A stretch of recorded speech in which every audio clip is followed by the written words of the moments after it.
G7 म्हणजे group of 7 countries हा एक असा समूह आहे ज्याला जगातील सर्वात आघाडीच्या 7 अर्थव्यवस्थांचा एक समूह म्हणून ओळखलं जातं आणि हा एक सर्वात शक्तिशाली समूहांपैकी सुद्धा एक मानला जातो। यात Canada, France, Japan, Germany, Italy, America आणि ब्रिटन हे 7 सदस्य देश आहेत। तर युरोपियन युनियनलाही बिगर स्थायी सदस्य म्हणून दरवर्षी बोलावलं जातं आणि या 7 देशांव्यतिरिक्त ज्या अर्थव्यवस्थांचा जगात प्रभाव आहे त्यांनाही चर्चेसाठी विशेष निमंत्रित केलं जातं, ज्यात भारताला गेल्या 6 वर्षांपासून सातत्याने बोलावलं जात होतं। कारण भारताचा जागतिक अर्थव्यवस्थेमध्ये मोठा वाटा आहे आणि आर्थिक धोरणांमध्ये भारताचाही विचार घेणं या 7 देशांना आवश्यक वाटत होतं। G7 समिट ही सदस्य राष्ट्रांतर्फे दरवर्षी आयोजित केली जाते आणि यजमानपद हे सदस्य राष्ट्रांपैकीच एकमेकांकडे फिरत राहतं। गेल्या वर्षीची समिट इटलीत झाली होती आणि भारतालाही दरवर्षीप्रमाणे सन्मानाने बोलावण्यात आलं। पण या वर्षीची समिट कॅनडातल्या अल्बर्टामधील कानानास्किस शहरात 15 ते 17 जून दरम्यान होते आणि भारताचे कॅनडा सोबतचे संबंध गेल्या काही वर्षांपासून खालिस्तानच्या मुद्द्यावरून बिघडलेले आहेत। याच पार्श्वभूमीवर मोदींना अजूनही निमंत्रण मिळालेलं नाही। पण G7च्या निमंत्रणाचं एवढं महत्त्व का आहे? भारताला निमंत्रण न दिल्याचे परिणाम काय होऊ शकतात? खरंच भारताला या निमंत्रणाची गरज आहे का? याच विषयी आपण या व्हिडिओत बोलणार आहोत। नमस्कार, मी विशाल, तुम्ही पाहताय story.com। व्हिडिओला सुरुवात करण्यापूर्वी महत्त्वाची आठवण, हे चॅनल तुम्ही सबस्क्राइब केलेलं नसेल तर सबस्क्राइब बटनवरती क्लिक जरूर करा। IMF म्हणजे इंटरनॅशनल मॉनिटरी फंड मध्ये जेवढ्या अर्थव्यवस्था आहेत त्यापैकी सर्वात आघाडीच्या 7 देशांचा समूह म्हणजे G7 ग्रुप आहे। या समूहामध्ये जे देश आहेत त्या सर्वांची लोकसंख्या मिळून जगाच्या एकूण फक्त 10%, सर्वांची क्षमता ही जागतिक GDPच्या एकूण 30% आहे।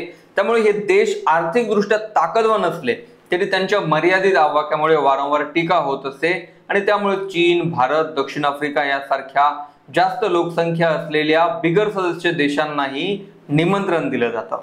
जागतिक वातावरण बदलांसंबंधी महत्त्वाचं असलेलं पॅरिस अग्रीमेंट, मुक्त व्यापार, अविकसित राष्ट्रांना आर्थिक मदत करणं असे निर्णय या समूहाच्या वार्षिक बैठकीत घेतले जातात। पाश्चिमात्य देशातली लॉबी म्हणून ओळख असलेल्या या देशांचा हा समूह असल्यामुळे भारताला इथे निमंत्रण मिळणं हे आपल्या अर्थव्यवस्थेची वाढलेली ताकद सिद्ध करतं। मात्र भारताला जरी या समूहांनी निमंत्रण दिलं नाही तरी जागतिक व्यापार आणि आर्थिक धोरणांसाठी भारतासारख्या देशांना वगळणं इच्छा असूनही पाश्चिमात्य देशांना शक्य नाही। त्यातच ब्रिक्स प्लस या संघटनेचा उदय हा तर G7चं महत्त्व कमी करणारा आणि भारताचं जागतिक व्यासपीठावरचं महत्त्व अधोरेखित करणारा ठरतोय। भारताने पुढाकार घेऊन ब्रिक्सचा विस्तार करून ब्रिक्स प्लस असं नाव दिले, ज्यात आता आखाती देशांचाही सदस्य म्हणून समावेश करण्यात आलाय। जाणकारांच्या मते या वर्षीच्या G7ला भारताला निमंत्रण न मिळण्यामागचं खरं कारण फक्त कॅनडा आणि भारत यांच्यातला संघर्ष आहे। या वर्षी तर यजमानपद एक कॅनडाकडे आहे आणि बिगर सदस्य देशांपैकी कोणत्या देशांना निमंत्रण द्यायचं याचा निर्णय फक्त यजमान देशालाच घ्यावा लागतो। कॅनडाने कुणाकुणाला निमंत्रण दिलंय याची माहिती अजून समोर आलेली नाही। मात्र कॅनडियन मीडियाच्या वृत्तांनुसार ऑस्ट्रेलिया, ब्राझील आणि दक्षिण आफ्रिका या बिगर सदस्य देशांना निमंत्रित करण्यात आलंय आणि 3ही देशांचे प्रमुख बैठकीसाठी उपस्थित राहणार आहेत। कॅनडाचे माजी पंतप्रधान जस्टिन ट्रुडो यांच्या काळात दोन्ही देशांचे संबंध खालिस्तान मुद्द्यावरून खराब झाले होते। कॅनडाने आरोप केला होता की आमच्या देशात येऊन खालिस्तानी नेता हरदीप सिंह निज्जरची भारतीय एजंट्सकडून हत्या करण्यात आली। कॅनडात खालिस्तानींच्या ज्या हत्या झाल्या त्या भारतानेच घडवून आणल्या असा आरोप ट्रुडो यांनी केला होता। याशिवाय ट्रुडो यांनी भारतीय उच्चायुक्तांवरही आरोप करून देश सोडण्यासाठी भाग पाडलं होतं। अशाच प्रकारची कारवाई भारतानेही कॅनडाच्या दिल्लीतल्या दूतावासावर केली आणि त्यानंतर संबंध कमालीचे तणावपूर्ण बनले।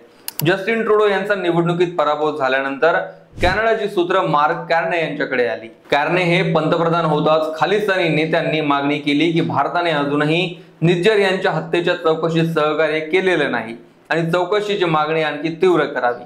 कार्ने यांनी खालिस्तान मुद्द्यावर अजून कोणतंही भाष्य केलेलं नसलं तरी भारतासोबतचे संबंध सुधारवण्यासाठी ते प्रयत्नशील असल्याचं सांगितलंय। दरम्यान कॅनडाच्या संसदेत एकूण 22 शीख खासदार आहेत आणि यापैकी बहुतांश जण खालिस्तान विचारांचे आहेत। आपल्या भारतातील पंजाबमध्ये एकूण 13 खासदार आहेत तर एकट्या कॅनडातच 22 शीख खासदार आहेत। कॅनडात शीख हा सर्वात मोठा चौथा धर्म आहे आणि शीखांची कॅनडातली लोकसंख्या एकूण कॅनडियन लोकसंख्येच्या 2%हून अधिक आहे। ही सर्व आकडेवारी पाहता कॅनडियन सरकारला मोदींना निमंत्रण देणं स्थानिक पातळीवर अडचणी वाढवणार होतं आणि त्यामुळे भारताला निमंत्रण देणं कॅनडाने टाळलं। भारतीय परराष्ट्र मंत्रालयाच्या मते शेवटच्या क्षणाला जरी कॅनडाकडून निमंत्रण आलं तरी पंतप्रधान मोदी कॅनडा दौऱ्यावर जाणार नाहीत. खरं तर भारताला आतापर्यंत एकूण 11 वेळा G7चं निमंत्रण मिळालंय आणि यापैकी 5 वेळा मोदींनी स्वतः हजेरी लावली आहे. 2019ला मोदींनी पहिल्यांदा फ्रान्सच्या निमंत्रणावरून G7ला उपस्थिती लावली. त्यानंतर 2020ची समिट कोविडमुळे रद्द झाली आणि 2021ला ब्रिटन, 2022ला जर्मनी, 2023ला जपान आणि 2024ला इटली अशा सलग 5 समिटला भारताला निमंत्रण मिळालं होतं. भारताची सातत्याने गरज पडण्याचं कारण हे होतं की 1980च्या काळात या समूहाची ताकद जगाच्या एकूण 60% GDP स्वतःकडे ठेवणारी होती. पण नंतर ही ताकद हळूहळू कमी झाली. G7 मध्ये इटली, ब्रिटन, कॅनडा हे देश आहेत. यांच्यापेक्षाही भारताच्या अर्थव्यवस्थेचा आकार मोठा असून भारतीय अर्थव्यवस्था जगातली सर्वात मोठी 4थी अर्थव्यवस्था बनली आहे. यात भारताने ब्रिटनलाही मागे टाकलंय. त्यामुळे भारताची गरज G7ला जास्त आहे. कदाचित यामुळे गेल्या वर्षीपर्यंत भारत G7 अधिकृतपणे जॉईन का करत नाही यावरही चर्चा व्हायची. भारताचं उदारमतवादी धोरण, ताकदवान अर्थव्यवस्था आणि जगातली सर्वात मोठी लोकशाही या कारणामुळे भारताकडून G7चं सदस्यपदही घेतलं जाऊ शकतं अशी चर्चाही व्हायची. मात्र भारताने G7चा भाग होणं हे चीनला डिवचण्यासारखं होईल असंही काही जाणकार सांगतात. कारण G7 राष्ट्रांकडून सातत्याने चीनला वेगवेगळ्या मुद्द्यांवरून इशारा दिला जातो आणि रशियाला मदत केल्यामुळे टीकाही होते. भारतानेही या समूहाचं सदस्यपद घेतल्यास भारतालाही या देशांच्या सुरासुर मिसळून चीनवर टीका करावी लागेल आणि ते भारताच्या परराष्ट्र धोरणात बसत नाही. कॅनडाने जरी यावर्षी निमंत्रण दिलं नसलं तरी G7 समूह आणि भारत यांच्या संबंधांवर फारसा परिणाम होणार नाही. कारण जागतिक धोरणांमध्ये भारताच्या मताशिवाय या देशांनाही पुढे जाणं शक्य नाही. अमेरिका आणि ब्रिटनसह युरोपची दक्षिणेकडील देशांपैकी भारतावर सर्वात मोठी मदार आहे. त्यात चीनच्या व्यापारी धोरणांना पर्याय म्हणून सुद्धा भारताकडे पाहिलं जातं. ब्रिटन आणि अमेरिकन कंपन्या जेव्हा चीनमधून बाहेर पडण्याचा विचार करतात त्यांना जवळचं मार्केट म्हणून भारताकडेच पाहावं लागतं.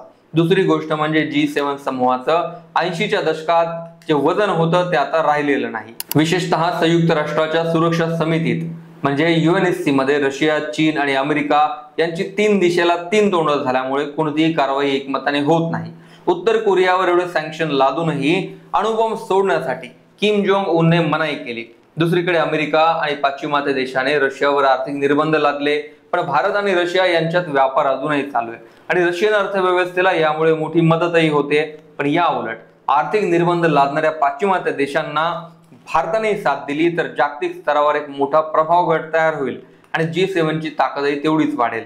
इंडो पॅसिफिक मध्ये चीनला उत्तर देण्यासाठी आजही भारत हाच एकमेव पर्याय अमेरिकेकडे आहे. त्यामुळे असे एक ना अनेक कारण आहेत जे स्पष्टपणे सांगतात की G7ची भारताला नाही तर भारताची G7ला गरज आहे. या व्हिडिओवर तुमचं सुद्धा मत कमेंटमध्ये जरूर लिहा. व्हिडिओ आवडला असेल तर पुढे शेअर करायला विसरू नका. चॅनल सबस्क्राईब करा.